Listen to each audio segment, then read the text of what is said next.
What's up guys, my name is Ace, and welcome back to another attachment guide for Modern Warfare. In this one, we're going to be having a look at the attachments that impact sprint out time as well as mobility.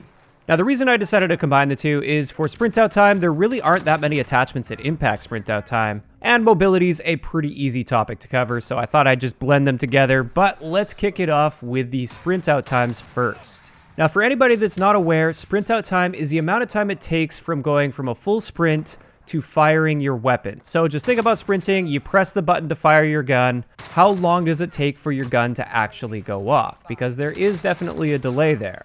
This is often confused with the sprint to aim down sight time, which is a completely different thing. This is just your standard sprint to fire time, which is how they label it in the attachments as well. Now this stat is always very important in Call of Duty because in a lot of ways it can determine the pace of the game. The faster your sprint out time is, the less you're punished for sprinting, and therefore the more likely everyone will be to sprint around. The slower the sprint out time, the more punishing it is to sprint, and therefore the more careful people are going to be about using the sprint mechanic. So first I want to go over the standard sprint out times for the different categories of weapons, or at least the main categories of weapons. Just keep in mind in this video, I'm going to share the exact time that I measured at 60 FPS. It's likely that these are coded just slightly different within 16 milliseconds or one frame, but instead of trying to round and making an educated guess as to what the coded sprint out time is, I'm just going to share the exact sprint out times that I measured. So with assault rifles, the standard base sprint out time is 267 milliseconds, and the super sprint out time, so if you're using that double sprint, the sprint out time for that is 400 milliseconds, which is extremely slow by the way. As for SMGs, our standard sprint out time for most of the SMGs is going to be 167 milliseconds, so 100 milliseconds faster than the assault rifles, and our average super sprint out time is going to be 284 milliseconds. For LMGs, our standard sprint out time is quite slow at 350 milliseconds, and our super sprint out time is the slowest I've ever seen in Call of Duty at 467 milliseconds. And this just leaves us with the shotguns. I wanted to go over those as well. Our standard sprint out time is actually the same as assault rifles at 267 milliseconds, and our super sprint out time is 400 milliseconds. So a big question that a lot of people have is how do these sprint out times compare to previous Call of Duty games? And if we look at the most recent Call of Duty game, which is Black Ops 4, the base sprint out times in Modern Warfare are equal to or faster than the base Black Ops 4 sprint out times. Just as an example, with the assault rifles in Black Ops 4, most of them had a sprint out time of 300 milliseconds, which is 2 frames slower than Modern Warfare. For SMGs, the base sprint out time was about 250 milliseconds in Black Ops 4, which is quite a few frames slower than in Modern Warfare. And with LMGs, it was about the same at 350 milliseconds. So I've been seeing a lot of people say that the sprint out times in this game are so slow compared to older Call of Duty games, and that's simply not true if we're looking at the base sprint out times. However, those are just the base times. What I want to look at is the potential sprint out times in this game, and then we'll compare it to Black Ops 4 a little bit later on. So in Modern Warfare, there are only 2 attachments that you see across most of the guns in the game that are designed to reduce your sprint out times.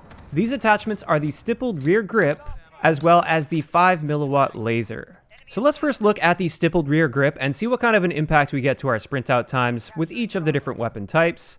And as you can see, we're really only saving about 1 frame to our standard sprint out time when using stippled grip. What this means is we get roughly a 5 to 10% reduction to our sprint out time, which is very, very minimal. The nice thing about stippled grip though is it also helps with our aim down sight time, so it does have multiple benefits, and it's in an attachment slot where it doesn't have a lot of competition as well, and therefore it often is a nice choice if you're trying to be a little bit more aggressive. As for the 5 milliwatt laser, this one actually helps a little bit more than the stippled grip on average, and it will typically reduce our sprint out time by 2 to 3 frames, which is starting to get a lot more noticeable. And on average, this is roughly a 20% reduction to our sprint out time. Unfortunately though, the 5 milliwatt laser comes with a major downside, and this is the fact that the enemies can see your green laser, so they can see you approaching before you come around a corner. What this means is even though you may gain that advantage in sprint out time when you run into an enemy, you're also giving that enemy an early warning that you're coming, and therefore they're going to have more time to get prepared for you in the first place. So in most situations, any advantage that you're gaining in sprint out time with that 5 milliwatt laser just goes out the window because the enemy has more time to prepare. In either case, I also wanted to look at the combination of using a stippled grip combined with a 5 milliwatt laser, and with this you do get some pretty good sprint out reduction at roughly 30% on average. And this actually gives you pretty respectable sprint out times across the board for the various different weapon classes. Now there is one other gun I wanted to have a look at, and this one's kind of special when it comes to sprint out. This is the P90. Now the reason this is special when it comes to sprint out is it actually has 3 different attachment options for reducing sprint out time. You have the standard ones, the stipple grip and 5 milliwatt laser, and you also have a stock attachment which will help with sprint out time. If you combine all 3 of these attachments, you can cut your base sprint out time literally in half with the P90, and at this point your sprint out time is nearly instant. So if you're ever looking for a setup to sprint around like a chicken with its head cut off, that might be the one for you.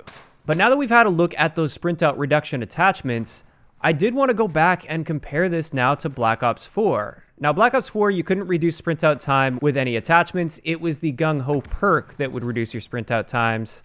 And that perk in Black Ops 4 was incredibly effective, especially if you broke your sprint by doing anything but firing your gun. So if you hit the aim down sight button before hitting the fire button, you would end up having a near instant sprint out time. And I think this is where a lot of these sprint out complaints are coming from within Modern Warfare. I think too many people are used to the fact that they had a near instant sprint out potential in Black Ops 4, and they've no longer got that in Modern Warfare. Now, when it comes to my opinion, some of you guys might be surprised because I'm typically the person that's always pushing for faster playstyles, run and gun, being more aggressive and everything like that. But I honestly think the sprint out times are in a pretty good place in Modern Warfare. They are way, way faster than we had way back in the Call of Duty 4 days, for instance.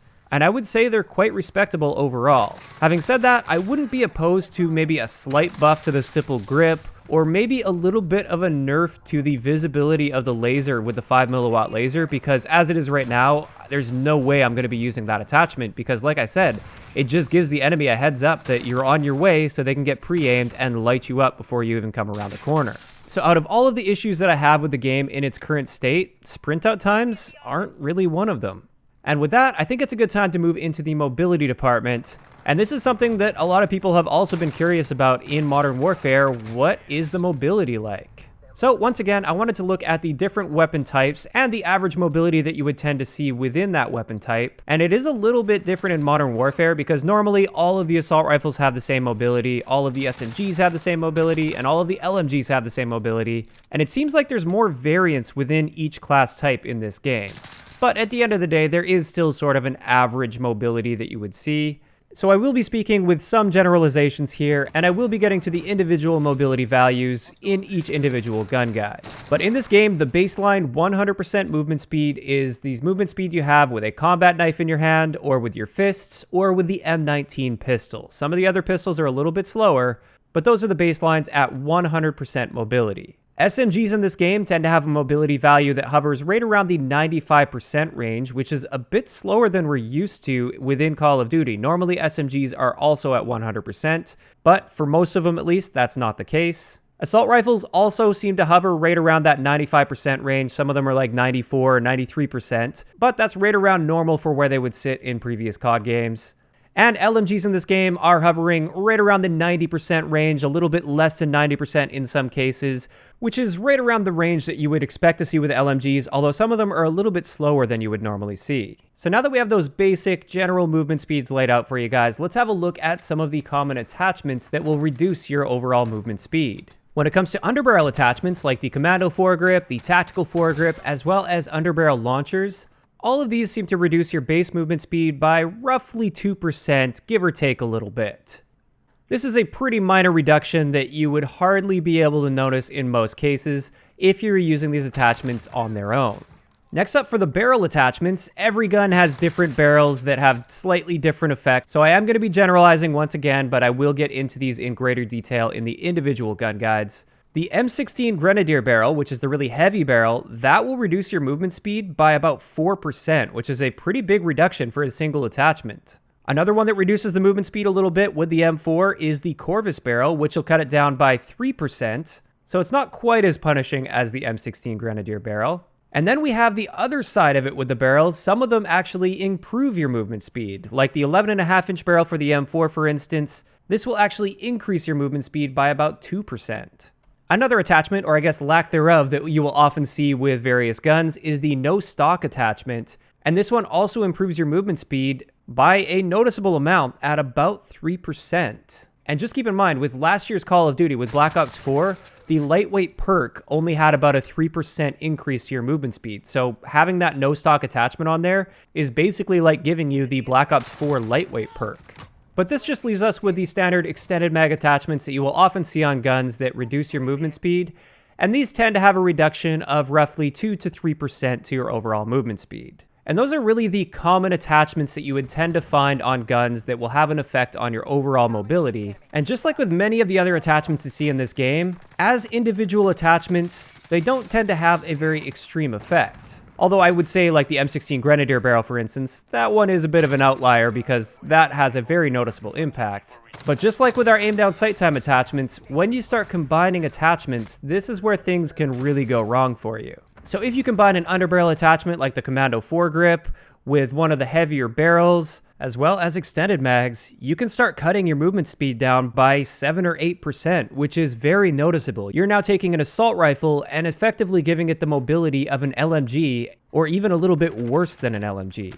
On the other side of that though, with the right combination of attachments, you can speed a gun up quite a bit. Like with the M4 for instance, if you use the no stock attachment, as well as the 11.5-inch barrel, you can get a baseline 100% movement speed. So you can be just as fast as having a combat knife in your hand. So once again, I think it's pretty much the same lesson to learn here as some of the previous attachment videos. If you're looking at just one individual attachment that has an effect on one particular area of the gun, like mobility for instance, it's generally not going to have much of an impact. You just have to be really careful when looking at the combination of attachments, because you can make a gun significantly worse, or in some cases, significantly better.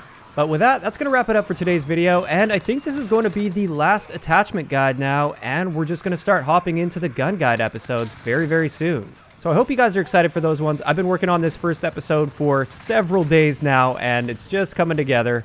And with that, I'd like to know in the comment section below, first off, what are your thoughts on the Sprintout Times in Modern Warfare? Were you surprised to see that the base Sprintout Times are actually a little bit faster on average than Black Ops 4?